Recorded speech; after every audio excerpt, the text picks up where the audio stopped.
Hello everyone, this is Sudhir and welcome to our YouTube channel. Today we discuss next topic. Topic है हमारा erectile verdict, चुनाव जनादेश। जो चुनाव जनादेश है इसके बारे में डिस्कस है वो कर रहे हैं। और पिछली जो क्लास है उसके अंदर हमने जो फोर्थ जनरल इलेक्शन है उनके बारे में डिस्कस किया था। और अब हम ये जो जनादेश हैं इनके बारे में डिस्कस है वो करते हैं कि जब फोर्थ जनरल इलेक्शन है वो हुआ 1967 में, fourth general election of Lok Sabha का जो इलेक्शन हुआ एंड स्टेट असेंबलीज इलेक्शन, और इसके साथ साथ जो स्टेट के जो इलेक्शन है वो भी हुए। और ये कब हुआ? फेब 1967 के अंदर है, वो आपको देखने को मिला है। और इस समय जो कांग्रेस थी वो पहली बार नेहरू के बिना है वो लड़ रही थी। द कांग्रेस वॉज फेसिंग इलेक्ट्रोट का मतलब होता है मतदाता, जो मतदाता हैं उनको फर्स्ट टाइम फेस कर रही थी विदाउट नेहरू। नेहरू के बिना वो उसको पहली बार फेस कर रही थी। किनको? मतदाताओं को। मतदाता वो जो वोट डालते हैं उनको पहली बार है वो फेस कर रही थी नेहरू के बिना।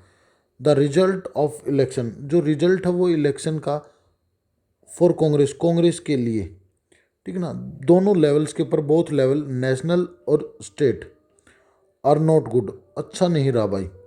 कांग्रेस के लिए जो इलेक्शन है वो इतना ज़्यादा अच्छा नहीं रहा, चाहे मैं स्टेट लेवल की बात करूं या मैं बात करूं नेशनल लेवल की।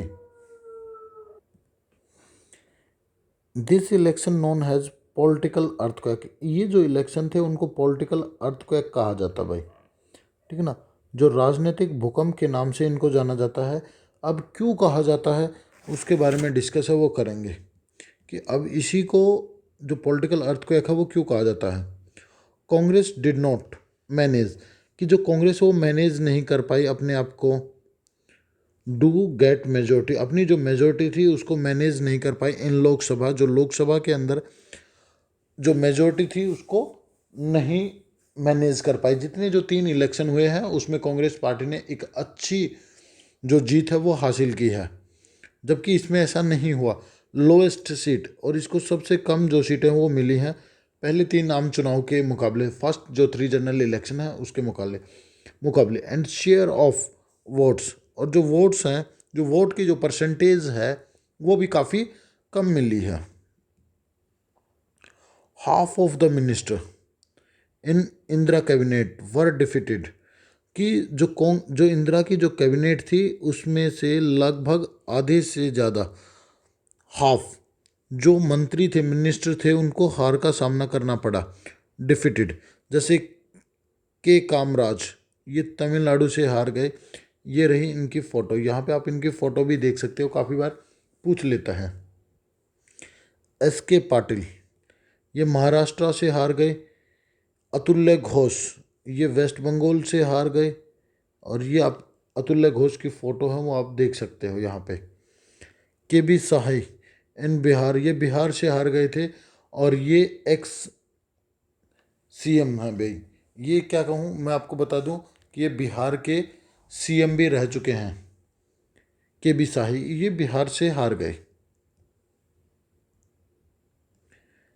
अगला पॉइंट आता है, Congress lost majority in 7 state, 7 राज्यों के अंदर कांग्रेस को हार का सामना करना पड़ा। और 2 राज्य ऐसे थे, ठीक है ना, 2 स्टेट ऐसे थे जिस पे उसको हार हार मिली, ठीक है ना। किसकी वजह से? डिफेक्शन की वजह से, जो दल बदल है उसकी वजह से, जो 2 राज्यों में और उसकी जो सरकार है वो जाती रही भाई। दीज 9 स्टेट, टोटल कितने स्टेट हो गए थे? 9 स्टेट्स हो गए थे जहाँ पे कांग्रेस है उसने अपनी जो पावर है उसको खो दिया था, lost power. Were spread across the country, ये नहीं है कि वो केवल नॉर्थ इंडिया में थे या साउथ इंडिया में थे, ऐसा नहीं था भाई। ये पूरे के पूरे जो कंट्री है उसके अंदर फैले हुए थे, अक्रॉस द कंट्री, पूरे देश के अंदर। ये अक्रॉस द कांग्रेस नहीं आएगा, अक्रॉस द कंट्री आएगा यहाँ पे भाई, across the country.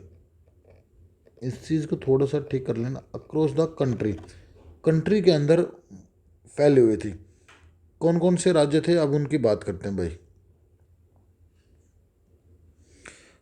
Punjab, Haryana, UP, Bihar, MP, West Bengal, Orissa, Madras and Kerala, ये राज्य थे जहाँ पे कांग्रेस को हार का सामना है वो करना पड़ा।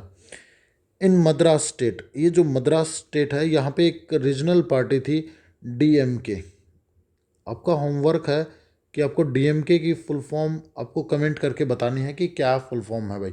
डीएमके कम टू पावर, ये पावर के अंदर आ गई एक क्लियर मेजोरिटी के साथ, एक क्लियर मेजोरिटी के साथ ये जो पावर में है वो आ गई भाई। और इसका कारण क्या था कि डीएमके एक ऐसी